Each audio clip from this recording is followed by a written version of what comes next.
I slammed the front door harder than I meant to, the echo ricocheting through our quiet suburban house like a warning shot. My keys clattered onto the hall table, but the sound that stopped me cold wasn't mine. It was her laughter, soft and intimate, drifting from the kitchen. Sarah's voice, laced with a flirtation I hadn't heard in years. "We needed it more," she murmured, followed by a man's low chuckle. "Not my voice. Not our kids."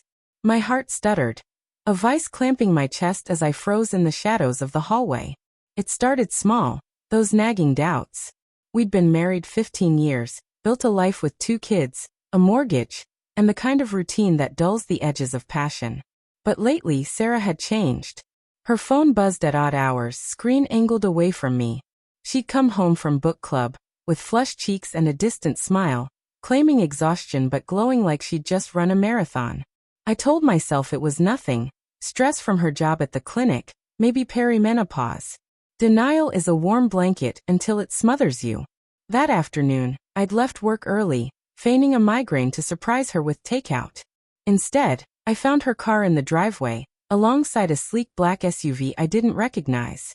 Creeping closer, I peered through the window blinds. There she was, leaning against the counter, her hand on his arm, a tall guy with salt and pepper hair, probably mid-40s like me. He looked familiar, maybe from the neighborhood gym. They weren't touching beyond that, but the air between them crackled with unspoken promises.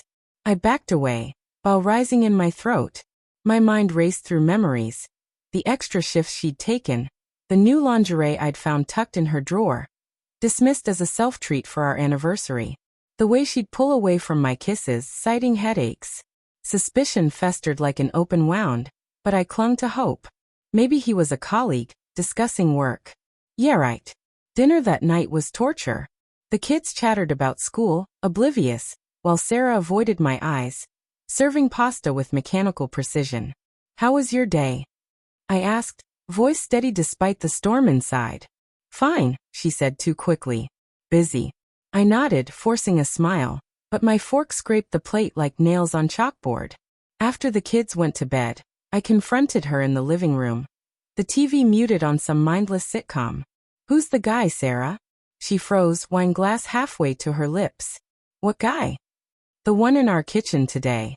Laughing with you." My voice cracked, betrayal seeping through the cracks in my composure. Her face paled, then hardened. "You spied on me?" "I came home early. Answer me." She set the glass down, hands trembling. "His name's Alex. He's a friend." "A friend?" Anger bubbled up hot and sharp. "The kind you whisper secrets to?" "I heard you. We needed it more." "What the hell does that mean?" Tears welled in her eyes, but she didn't deny it. "It's not what you think. We met at the support group, for families dealing with debt. Remember how bad things got after your layoff? The bills piling up? Alex helped me figure things out." "Figure things out?" I laughed bitterly, the sound hollow. "By screwing him?" "No," she sobbed, but her denial rang false. "It was emotional at first. He listened. You were always so distant, buried in your job search. Then it became more. But the money, we needed it more than they did. Alex knew a way to borrow from his company's fund, just temporarily." My world tilted. Not just an affair, but theft? For us? The hypocrisy burned. "You stole? For our family? And you mock me with that. We needed it more?" Like some twisted justification. "Dad mocked," she whispered, echoing my words, but it was her guilt speaking. I stood, pacing, heartbeat thundering in my ears. Trust shattered like glass underfoot, leaving shards of heartbreak and rage. How could she? Our vows, our life, reduced to this? Seconds later, the house shook with a bang they never expected. The front door exploded inward, splintering wood as Alex burst through, wild-eyed, a duffel bag in hand. "Sarah, we have to go. The cops know about the money." Chaos erupted. Sarah screamed. I lunged forward in blind fury, but the bag hit the floor, spilling cash and papers. In the scuffle, Alex's elbow knocked the gas stove, igniting a leak we'd ignored for months.